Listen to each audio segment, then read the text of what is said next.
Which creature with one voice has 4 legs in the morning, 2 legs in the day, and 3 legs in the evening? This is one of 2 riddles that the Sphinx, who guarded the city of Thebes in Greece, would ask new visitors as they approached. The Greek Sphinx is a composite made up of a woman's head and breasts, the body and legs of a lion, a serpent's tail, and the wings of an eagle. It is usually depicted in the sitting position. The answer to the riddle is man. As a baby, people walk on all 4s, but soon learn to walk on 2 feet as an adult. As one enters old age and the body weakens, man has to depend on a walking stick as a 3rd leg to get around. The other question that the Greek Sphinx often posed was this. There are 2 sisters. One gives birth to the other, who in turn gives birth to the first. Who are they? This time the answer is day and night. If the newcomer answers correctly, he is allowed to enter the city. Should the newcomer give an incorrect answer, then the Greek Sphinx would kill him. The most famous Sphinx is the one located on the Giza Plateau in Egypt. Who built it? Why was it built? When was it built? These are the questions often asked regarding this monument. It is a mystery waiting to be revealed. The body is in a lying position and looks out to the horizon in the east. It is often argued that the current head on the Sphinx is too small and does not look quite right. It is also made from a different substance than the body of the Sphinx, which is made of limestone. Has it been changed into the current head of a man wearing a pharaoh's headdress? There are many different ideas as to what the Sphinx could have originally represented. Many believe it was once lion-headed to represent the zodiac constellation of Leo the Lion, which the Sphinx would have once looked out onto back in 10,500 BC. Another theory for the original head is that of Robert Temple, who puts forward that the Sphinx was once a giant representation of Anubis, the jackal-headed god. Anubis is one of the oldest of the Egyptian deities, commonly known for being the embalmer of the bodies of the dead. He was regarded as a protector for those who had recently become deceased and would lead them to a chamber known as the Hall of Truth, where they would be judged. Anubis would also hold the scales upon which the deceased's heart would be weighed against the feather of truth, to see if one had lived a good life and was worthy of entering the next phase. Robert Temple and his wife, on a visit to Egypt, were looking at the Sphinx and commenting on how much it resembled their own dog lying down, head raised, front paws stretched out. Temple researched more into the Sphinx and its surrounding area, and found that in ancient times the Sphinx had been surrounded by a moat, which had the name of the Jackal Lake. Temple also discovered that there had been tunnels and caverns that took visitors below the Sphinx, and that were probably used for mysterious initiation ceremonies in the past. Between the front paws of the Sphinx stands a stela, a large inscribed tablet known as the Dream Stela. It recounts the tale of a young Egyptian prince who, whilst out hunting, took a nap in some shade. While he slept, he was visited by the Sphinx in a dream. The Sphinx spoke to the young prince, telling him that it was buried under the sand near to where he slept. The Sphinx would help him become a pharaoh if he would just clear away the sand, revealing the Sphinx to the world again. Now this prince was not directly in line for the throne, so he found this proposition interesting. He awoke from his sleep with the dream still fresh in his mind, and immediately set about to find the Sphinx that was buried in the dunes nearby. And when he located it, he worked on removing the sand until the statue was uncovered. And the young prince did indeed rise to power, and became the pharaoh known as Thutmose IV. And he had the Dream Stela erected between the paws of the Sphinx, and it reads, "Now the statue of the very great Khepri, the great Sphinx, resting in this place, great of fame, sacred of respect, the shade of Ra resting upon him. Memphis and every city on its 2 sides came to him, their arms in adoration to his face, bearing great offerings for his car. One of these days it happened that Prince Thutmose came travelling at the time of midday. He rested in the shadow of the great god. Sleep and dream took possession of him at the moment when the sun was at its zenith. Then he found the majesty of this noble god speaking from his own mouth, like a father speaks to his son, and saying, 'Look at me, observe me, my son Thutmose. I am your father. Oremaket Khepri Ra Atum. I shall give to you the kingship upon the land. Behold, my condition is like one in illness, all my limbs being ruined. The sand of the desert, upon which I used to be, now surrounds me, and it is in order for you to do what is in my heart that I have waited.'" Edgar Cayce was known to many as the American sleeping prophet. Cayce was able to put himself into a trance, his body taken over by another entity, who would then talk to Cayce's assistants, relating accounts of human history and giving readings and delivering advice on people's medical conditions or business situations. Through this technique, Cayce was told about reincarnation, and began to believe in it as he was told about his past lives and those of his immediate family.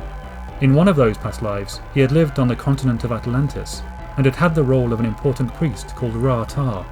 Casey was asked about the pyramids of Egypt, and the monument that sat before them, the Sphinx. Casey, in trance, explained that Sphinx was a marker for a hall of records that had been collected together many millennia before. A hall of records that held documents that recounted the history of the human race. This hall of records under the Sphinx has a hidden entrance, which is said to be underneath one of the Sphinx's paws. Known as the 5748-6 reading, Casey was given this revelation on the 1st of July 1932, and it reads as follows. Question. What is the significance of the character of the figure of the Sphinx mentioned above? Answer. In this particular period of Ararat, and of the priests who possessed the ancient knowledge, there was even then the seeking of truth through these channels that are today known as archaeological research.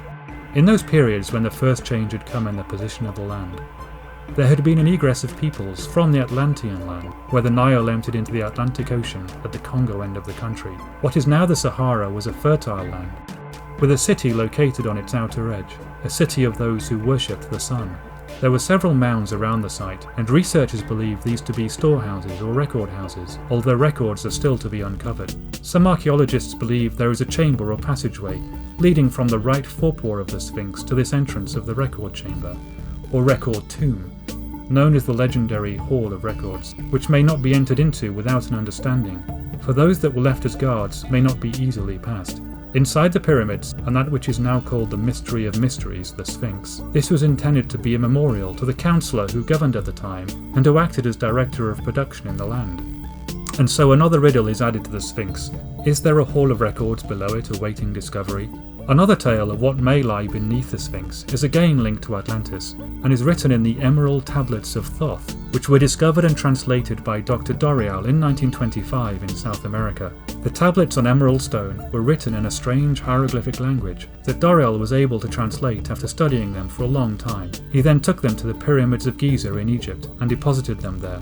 These tablets were said to have been written down 36,000 years ago by an Atlantean who was later worshipped as the Egyptian ibis-headed deity Thoth, god of wisdom, writing, hieroglyphs, science, magic, art, judgment, and the dead.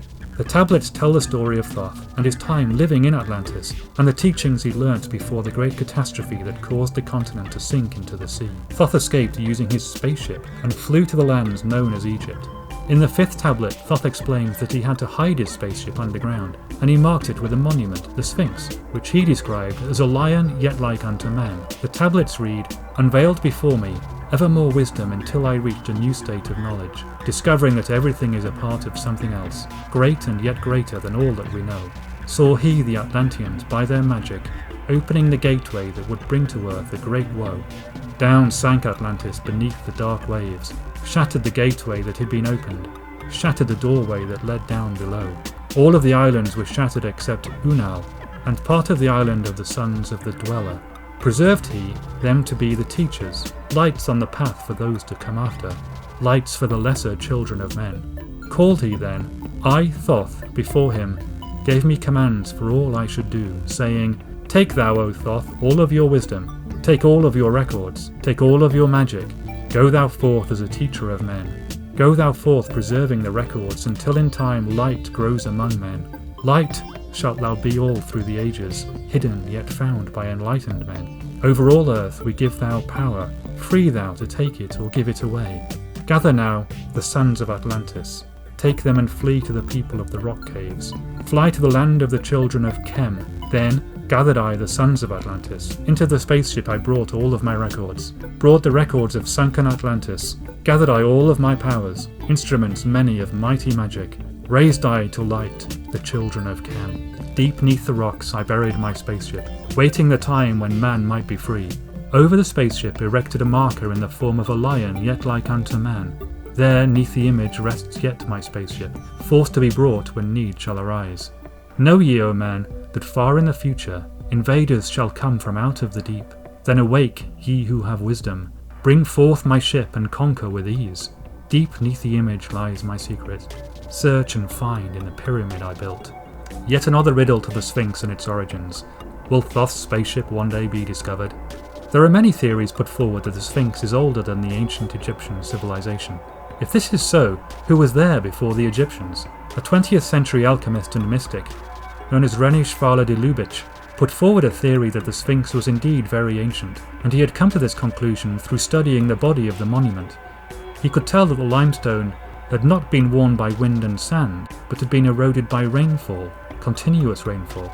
From 1936, de Lubitsch spent 12 years in Egypt, studying the esoteric aspects of the temples and artifacts in the ancient civilization. Somebody who continued de Lubitsch's work was John Anthony West, author of the book The Serpent in the Sky. West looked for ways to prove that the Sphinx's body had signs of water erosion. He played a little trick on some geologists. Taking a photograph of the Sphinx, he then covered over the head and the paws with tape so that only the body could be seen. He showed this picture to some prominent geologists, asking them what type of weather had caused the erosion on the stone. All of them said that it was caused by rainfall, and when he removed the tape and revealed that it was a picture of the Sphinx, the geologists were shocked and refused to discuss it further, except for one, Dr. Robert Schoch, who was so stunned by what he was shown that he took a trip to the Sphinx in Egypt to inspect it with his own eyes, and so began his collaboration with John Anthony West to prove that the Sphinx had indeed sat in a time when the land was not a desert, but of a more tropical climate, something that had occurred many, many millennia ago. And so, the riddles and mysteries of the Egyptian Sphinx continue. Will its secrets ever be revealed? Treasure hunters continue to put forward theories as to what treasures could be buried under the Sphinx. Researchers continue to discuss ideas about what the Sphinx could represent, who built it and when. People still come in their thousands to see this magnificent monument and wonder at its origins and construction. But the Sphinx itself remains silent. It gives away none of its secrets, as it sits and looks out onto the horizon, staring serenely at the sun, moon and stars as they rise and fall before it.